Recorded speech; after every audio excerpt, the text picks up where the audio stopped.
Good morning students, I am Dr. Priyanka Bhaleram and welcome to my channel Royal Educational Services। तो आज का हमारा topic है how to clear M3 exam. M3 का जो paper है आप लोग M1 M2 पढ़ के आ रहे हैं, बिल्कुल M3 जो है उनसे अलग पेपर है। ये न्यूमेरिकल मेथड्स वाला पेपर है। इसके अंदर बहुत सारे फॉर्मूलेज है, मेथड है, और जितनी भी मेथड है ना वो सब अपने आप में उतनी ही इम्पोर्टेंट और अलग है। किसी भी मेथड का किसी मेथड से बहुत ज्यादा ताल्लुक नहीं है। जैसे कि आप M1 में देख रहे थे पूरा डिफरेंशिएशन था, M2 में हम आते हैं तो अपनी डिफरेंशियल इक्वेशंस जो है वो चीज आ जाती है। लगभग ये हमारा जो बेसिक मैथ्स है उससे जुड़ा था। यहाँ हम M3 की बात कर रहे हैं ना, तो थोड़ा सा M3 को समझने के लिए आपको व्यू जो है आपका चेंज करना पड़ेगा पूरी तरह से। M3 जो है ये एक मिला जुला सा सिलेबस है। जैसे कि इसकी फर्स्ट यूनिट पे अपन फोकस डालते हैं। यूनिट फर्स्ट जो है इसकी वो वेक्टर कैलकुलस है।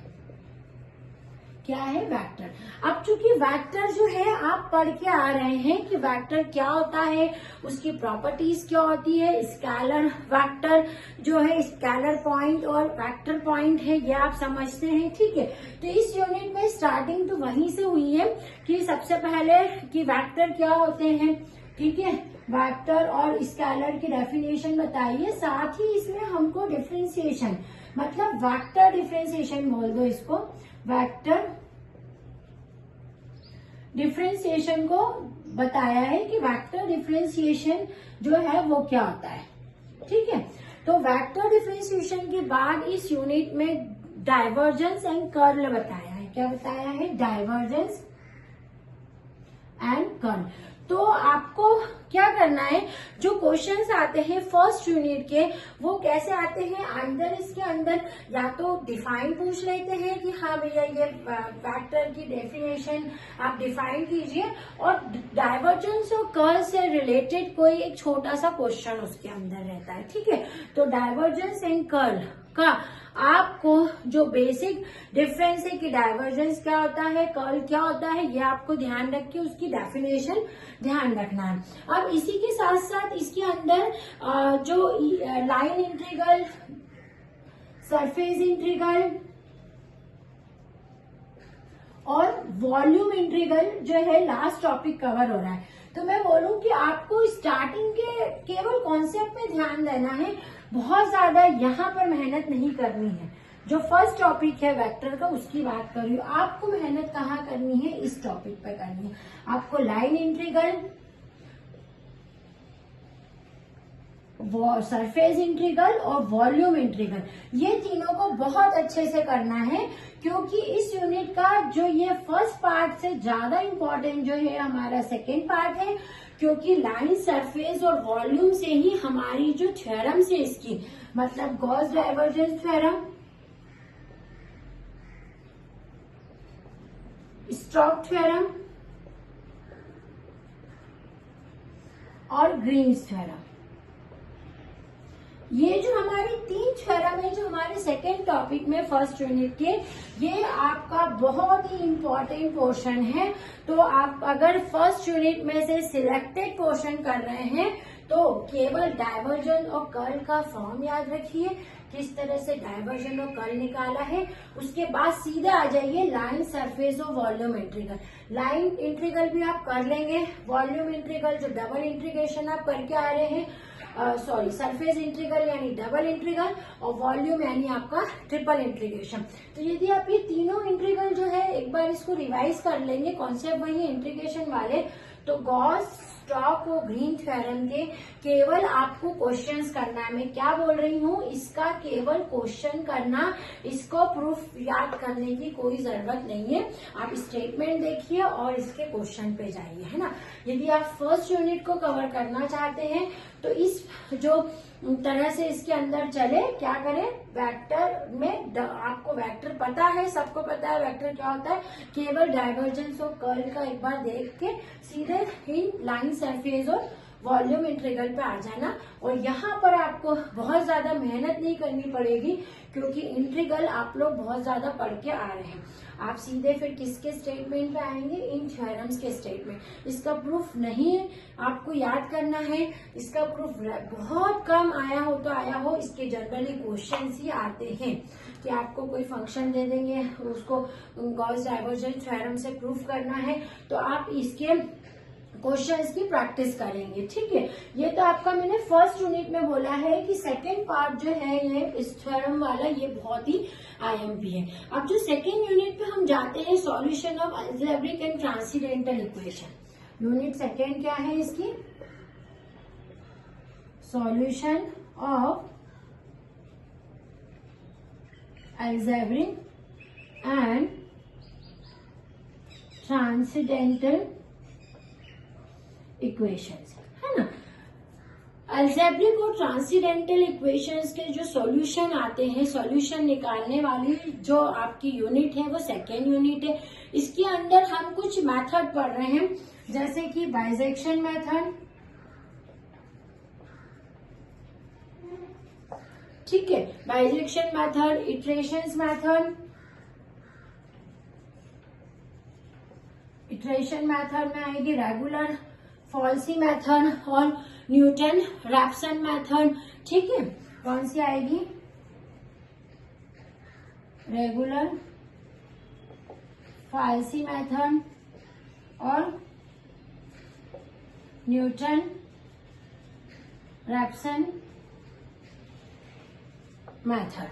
ठीक है, तो जो आपकी मेथड ऑफ फर्स्ट पोजीशन है, ठीक है, मेथड ऑफ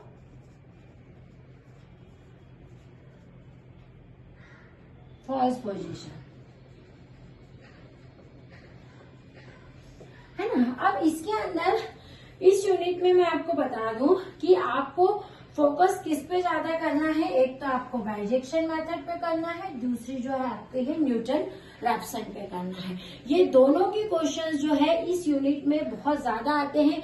बाइजेक्शन मेथड और न्यूटन रैप्सन मेथड पे आपको बहुत ज्यादा फोकस करना है। उसके बाद यदि आपको ऐसा लगता है कि मुझे दूसरी मेथड भी देखना है, तो आप मेथड ऑफ फर्स्ट पोजीशन पे थोड़ा सा उसका आइडिया ले सकते हैं। ऑलमोस्ट जो है ये सेम ही है, थोड़ा सा आपको मतलब ये इटरेशन मेथड है, इटरेशन निकालना है तो आप न्यूटन रैप्सन करेंगे तो ये वाली जो मेथड है आपकी वो ऑटोमेटिक ही हो जाएगी। मेथड ऑफ फर्स्ट पोजीशन जो है वो ऑटोमेटिक ही आपकी कवर हो जाएगी। और फिर इसके साथ ही इसमें क्या, जैसे कि नाम में गिवन है solution of algebraic and transcendental equation, तो इसके अंदर हमको साइमल्टेनियस लीनियर इक्वेशन जो है उनके लिए कुछ मेथड हमारे पास है। तो वो कौन सी मेथड है हमारी साइमल्टेनियस लीनियर इक्वेशन की,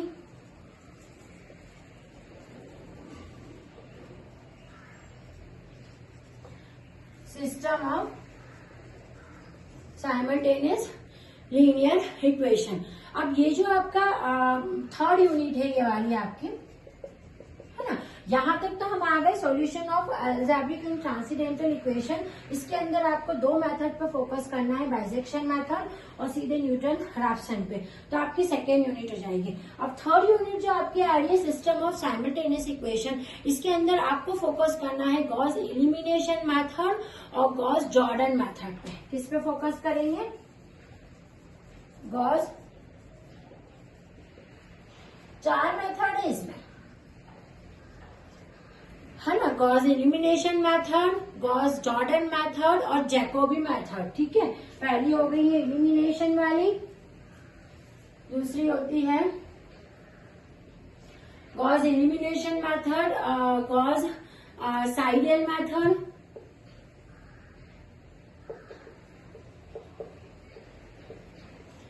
जॉर्डन मेथड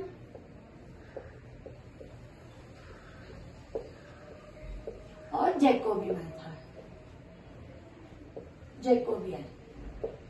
ठीक है, तो अब इस पर देखेंगे इस यूनिट में कि हमें फोकस किस पे करना है। सबसे पहले तो गॉस एलिमिनेशन मेथड को बहुत अच्छे से कर लेना।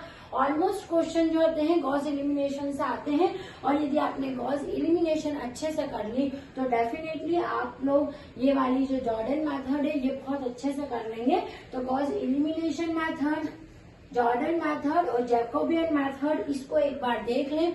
छोटी छोटी और भी इसमें मेथड है, पर जो इम्पोर्टेंट मेथड मैं आपको बता रही हूँ वो एलिमिनेशन मेथड है, जॉर्डन मेथड है और जैकोबियन मेथड है। तो थर्ड यूनिट में आपको ये जो है 3 मेथड जो है बहुत अच्छे से करनी है। यदि आप ये 3 मेथड कर लेते हैं तो डेफिनेटली इन तीनों में से एक क्वेश्चन का आपका इसमें आता ही है, ठीक है। और इसके साथ ही इसके अंदर आपकी इंटरपोलेशन वाला पार्ट भी शामिल है इसी के अंदर, है ना। इंटरपोलेशन ये जो है यूनिट ये यूनिट सेकंड में ही है आपका, ठीक है पूरी। अब जो आपका यूनिट थर्ड बनती है ना वो इंटरपोलेशन वाली है ना। मतलब ये जो यूनिट सेकंड है ना उसके अंदर देख रहे हो कितनी सारी मेथड है, उसके अंदर सारी मेथड कवर हो जाएगी। देखो बाइसेक्शन कर लोगे, न्यूटन रैप्सन कर लोगे, गॉस एलिमिनेशन कर लो, इधर से आप जैकोबियन कर लो, हो गई आपकी वाली सेकंड जो यूनिट सबसे इम्पोर्टेंट यूनिट है। और यही आपका जो है न्यूमेरिकल मेथड है ना, जिसके अंदर आप देखो ना, नहीं तो अगर इसको डीप में पढ़ते जाएंगे ना तो ये मेथड जो इटरेशन मेथड है ये भी 3-4 तरह की है।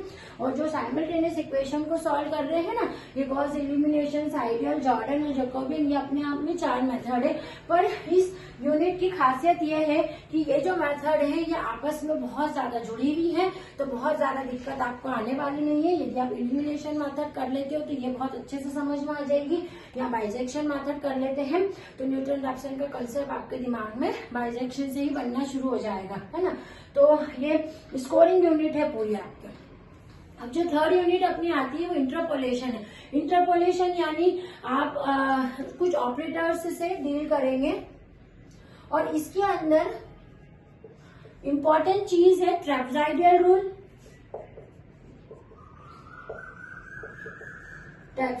रूल, सिम्पसन 1/3 और 3/8 रूल।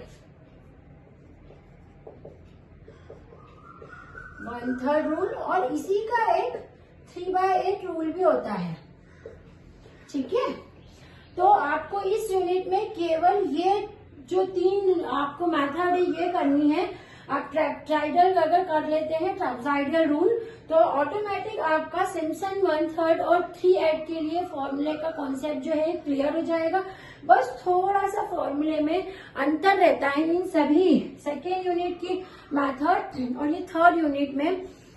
पॉजिटिविटी ये है कि थोड़ा सा ही मेथड्स में चेंज है, वो थोड़ा सा चेंज यदि हम माइंड में बैठा लें तो आपकी सेकेंड और थर्ड यूनिट जो है बहुत ही परफेक्ट हो जाएगी। और इनकी मेथड एक बार आपको समझ में आ गई तो अगर आप इसको बहुत अच्छे से क्वेश्चन करते हैं तो डेफिनेटली इसका जो आंसर है वो बिल्कुल करेक्ट आते हैं। फॉर्मूले पे विशेष फोकस करें क्योंकि ये सारी मेथड में फॉर्मूले ही बहुत इंपॉर्टेंट रोल प्ले कर रहे हैं। न्यूटन रैप्सन अपना एक फॉर्मूला लिए हुए हैं, गॉस एलिमिनेशन अपना एक मेथड लिए हुए हैं, यहाँ ट्रेपेजॉइडल रूल पे आ रहे हैं तो इसका एक फॉर्मूला है, और सिम्पसन 1/3 और 3/8 का अपना फॉर्मूला है। तो फॉर्मूलेज को बहुत अच्छे से याद कर लें। M3 में पास होना है तो एक लिस्ट फॉर्म कर ले कि सेकेंड यूनिट है, मुझे फर्स्ट यूनिट से जाएंगे, डाइवर्जन का फॉर्मूला कर लिया, कर्ल का फॉर्मूला कर लिया, लाइन इंटीग्रल का, सरफेस इंटीग्रल का, वॉल्यूम इंटीग्रल, फिर क्या करेंगे गॉस डाइवर्जन का करेंगे, स्टोक्स थ्योरम। हो गई वो तो फर्स्ट यूनिट। जिसने फॉर्मूले याद कर लिए उसको इंटीग्रेशन में कोई प्रॉब्लम नहीं आती है, ठीक है। उसके बाद सेकेंड पे जाएंगे, बाइसेक्शन मेथड का सीधे फॉर्मूले पे फोकस करें, क्या बोल रहा है, फॉर्मूला समझ में आ गया तो मेथड ऑटोमेटिक समझ में आ जाएगी क्या करना है। उसके बाद न्यूटन रैप्सन का सीधा फॉर्मूला लिखेंगे, आपको मेथड समझ में आ जाएगी। और उसके बाद गॉस एलिमिनेशन, और ये चारों मेथड जो है इनकी फॉर्मूले के साथ साथ मेथड पे भी ध्यान देना है, ठीक है, क्योंकि थोड़ा सा मेथड्स में यहाँ पर चेंज है। इसके बाद हम जब थर्ड यूनिट पे आ रहे हैं तो ट्रेपेजॉइडल, सिम्पसन 1/3 और 3/8 रूल जो है ऑलमोस्ट सेम है, केवल फॉर्मूले के ही इसके अंदर अंतर दिखाई दे रहे हैं। मतलब पूरा फॉर्मूला बेस्ड आपका ये पेपर है। यदि कोई फॉर्मूला याद नहीं करके जाएगा तो आई एम श्योर वो ये पेपर नहीं निकाल पाएगा। आपको अभी से एग्जाम पॉइंट ऑफ व्यू से सारे फॉर्मूले की लिस्ट बना के इसको याद करनी है, ठीक है। ये तो मैंने आपको 3rd यूनिट तक का बताया। इसके बाद आपकी जो 4th यूनिट शुरू होती है, यूनिट 4 की बात कर रहे हैं, जो कि आपकी फोरियर सीरीज है। अब फोरियर सीरीज है, इसके अंदर इंट्रोडक्शन टू फोरियर ट्रांसफॉर्म है और एक्सपांशन है odd and even periodic function का।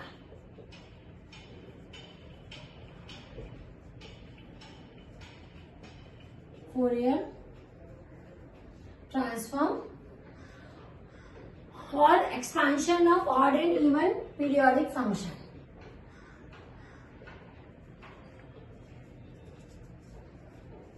ऑड एंड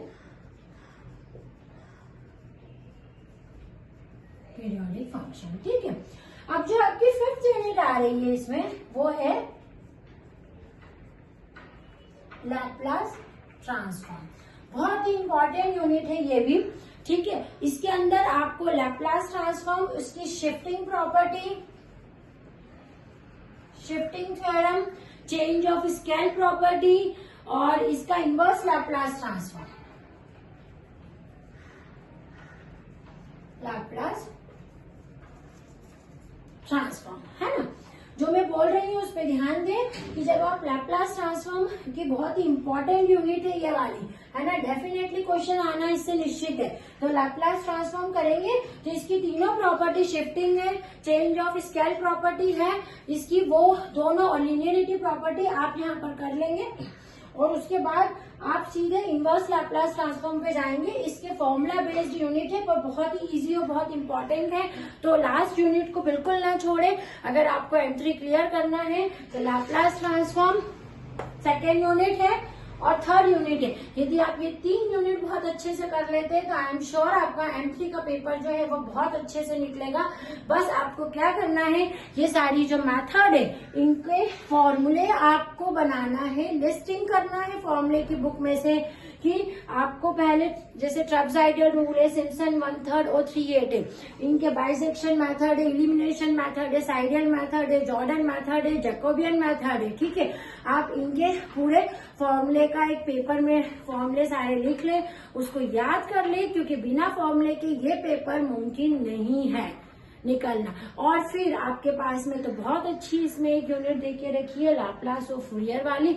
एक बार यदि आप फूरियर छोड़ भी दें, लेकिन लाप्लास को बहुत अच्छे से करना है, एक एक चीज जो है लाप्लास की करना है, क्योंकि इससे भी बहुत अच्छा आपका स्कोर होता है। ये बिल्कुल इन यूनिट जैसी नहीं है, इसमें कैलकुलेशन नहीं है, जो दे के रखा है डेरिवेशन, जो प्रॉपर्टी है as it is formula based है, इसलिए ये वाली यूनिट को कभी नहीं छोड़ना है, इसको हमेशा अच्छे से कर लेना। 2nd यूनिट कर लेना है, 3rd आपको करना है केवल फॉर्मूले ही आपको याद रखना है। फॉर्मूला जैसे याद रखोगे ना, वैसे ही ऑटोमेटिक जो है मेथड आपके माइंड में आ जाएगी। कैलकुलेशन पोर्शन थोड़ा इसमें ज्यादा है, तो जब आप इसके क्वेश्चन कर रहे हैं ना तो इरिटेट नहीं होना है कि मैंने पहला इटरेशन निकाला, दूसरा इटरेशन, अरे मैं कब तक निकालूं। मैक्सिमम 3 इटरेशन तक आने चाहिए। न्यूमेरिकल मेथड का नियम है कि 3 इटरेशन तक आपको करना है, ठीक है। तो आप ये सब बातें M3 के पेपर में ध्यान रखिए। मेरी प्लेलिस्ट में मैक्सिमम वेक्टर वाला पोर्शन जो है ये भी मैंने कवर करा है, जिसमें मैंने डाइवर्जेंस और कर्ल और लाइन सरफेस वॉल्यूम इंटीग्रल बताया है, और मैंने गॉस और स्टोक्स थ्योरम के मैंने भी स्टेटमेंट पे ज्यादा फोकस किया है, ना कि उसके प्रूफ पे अभी मैं फोकस कर रही हूँ, ठीक है। और उसके बाद में मेरी प्लेलिस्ट में आपको यूनिट 2nd मिलेगी, जिसमें मैंने बाइसेक्शन मेथड, इटरेशन मेथड और न्यूटन रैप्सन के क्वेश्चन और उसके फॉर्मूले को समझाया है। तो आप एक बार उसको देख लेंगे। फिर मैंने मेरी प्लेलिस्ट में अभी आपको इंटरपोलेशन का भी पूरा पोर्शन मिलेगा, जिसमें ट्रेपेजॉइडल रूल, सिम्पसन 1/3 रूल आपको गिवन है, और लाप्लास ट्रांसफॉर्म जो है मैं आपको मेरी प्लेलिस्ट में लाप्लास और इनवर्स लाप्लास के नाम से मिलेंगे। आप उन प्लेलिस्ट पे जाइए और आपको ये पोर्शन जो है मिलेगा, और बहुत जल्दी मैं इसके इम्पोर्टेंट क्वेश्चंस और कौन कौन से इम्पोर्टेंट फॉर्मूला है जो आपको याद रखने हैं वो अपलोड करने वाली हूँ। तो बने रहिए इस चैनल पे। Thank you.